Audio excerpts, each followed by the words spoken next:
Wood was never supposed to last this long. Yet across Europe, medieval beams still hold roofs upright, ships survive centuries underwater, and tools dug from the ground refuse to crumble. No electricity, no chemicals from a factory. Just a dark, foul-smelling dip that quietly beat mold at its own game. And once you understand how it worked, you'll see medieval builders weren't guessing. They were engineering survival. This story starts with a problem every pre-modern society faced. Wood was everywhere, but rot was relentless. Mold, fungi, insects, moisture. Given enough time, they destroy everything organic. A farmhouse beam could collapse. A ship's hull could fail mid-voyage. A city could burn rebuilding the same structures again and again. So medieval craftsmen did something clever. They didn't fight mold after it appeared. They prevented it before it ever had a chance. The solution wasn't a single substance, but a family of techniques centered on one idea: saturate wood with something hostile to life. And the most famous of these was a thick, black, sticky liquid that changed construction forever. This was tar, more specifically pine tar. Pine tar was produced by slowly heating pine wood in low oxygen conditions, a process now called destructive distillation.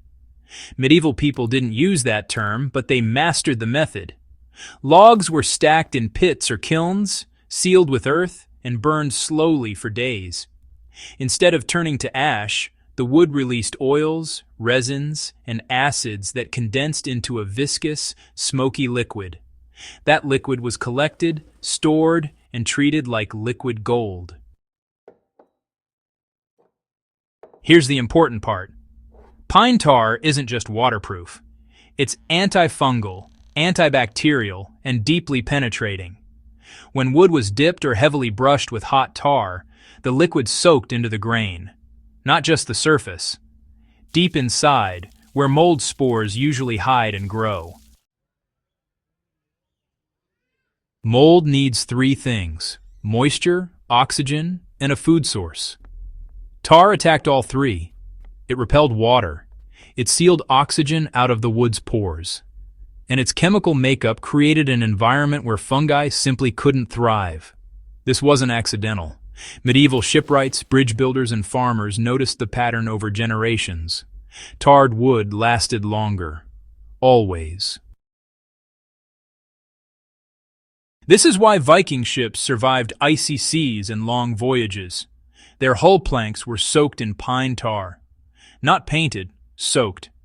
The tar kept seawater from saturating the wood and stopped fungal decay in its tracks. Even today, archaeologists find tar residues on shipwrecks dating back 1,000 years, still doing their job.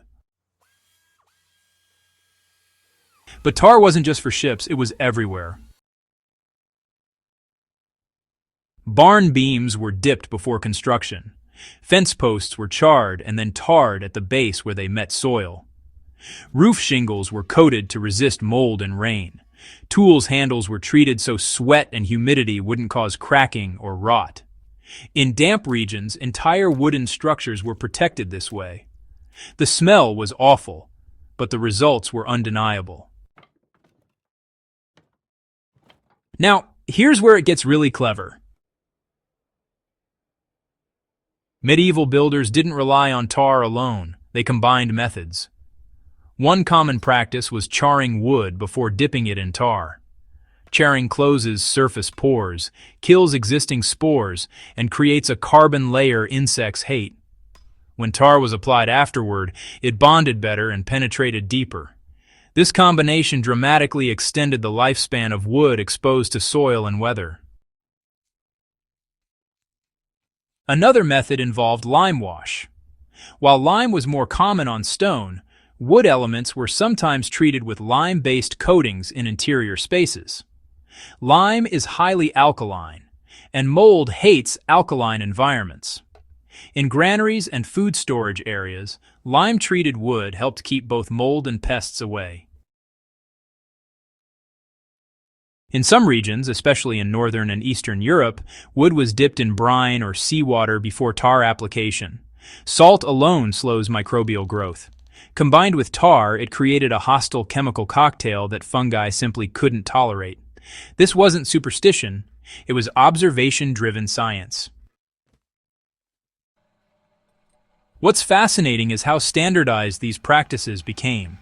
Medieval guilds passed down precise instructions: how long to heat the tar, when to apply it, how warm the wood should be so it absorbs properly. These weren't casual tips, they were trade secrets. If you skipped steps, your work failed, and your reputation went with it. There's a reason many medieval structures outlasted buildings from the early industrial age. When cheap, mass-produced lumber replaced seasoned, treated wood, rot returned with a vengeance. Industrial preservatives wouldn't catch up until centuries later. And here's the part survivalists should pay attention to. Pine tar is still made today. The formula hasn't changed much, honestly. Modern studies confirm what medieval builders already knew. Pine tar inhibits fungal growth, resists moisture, and remains flexible as wood expands and contracts. That flexibility is crucial. Modern synthetic coatings often crack, but tar moves with the wood. In a low-tech survival scenario, this knowledge is pure gold. If you're building a shelter, a storage rack, or even simple tools from wood, untreated timber is a liability. Moisture will get in. Mold will follow.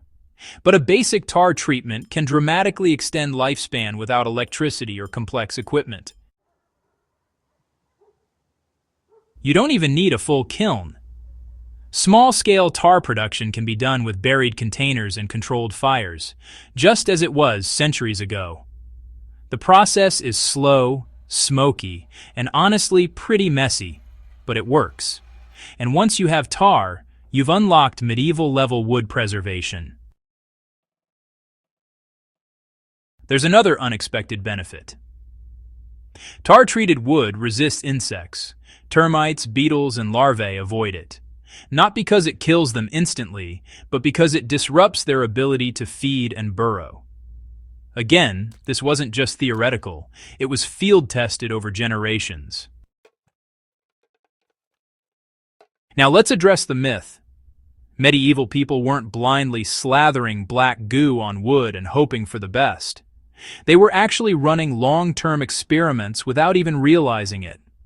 Every collapsed barn, every rotted post, every failed ship was data. Over time, the methods that worked survived.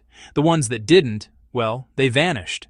What remained was an optimized system of wood preservation that honestly rivaled early modern chemistry. This is why some medieval wooden structures still resist mold today. Not because they were lucky, because they were prepared.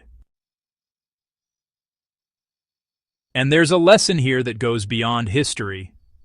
Modern survival thinking often assumes technology equals progress, but history shows something else. Practical knowledge, refined under pressure, can outperform convenience. The medieval wood dip wasn't flashy, it wasn't fast, but it was effective. And effectiveness is what matters when failure isn't an option. So the next time you see a blackened beam in an old barn or read about a ship pulled intact from the seafloor, remember this. Mold was the enemy, and medieval builders had already figured out how to beat it. If you want more stories like this, forgotten techniques, real-world survival knowledge, and the quiet genius of the past, make sure you subscribe to Legacy of Survival. Like the video if this opened your eyes. Share it with someone who appreciates practical history, and stick around, because the past still has a lot to teach us if we're willing to listen.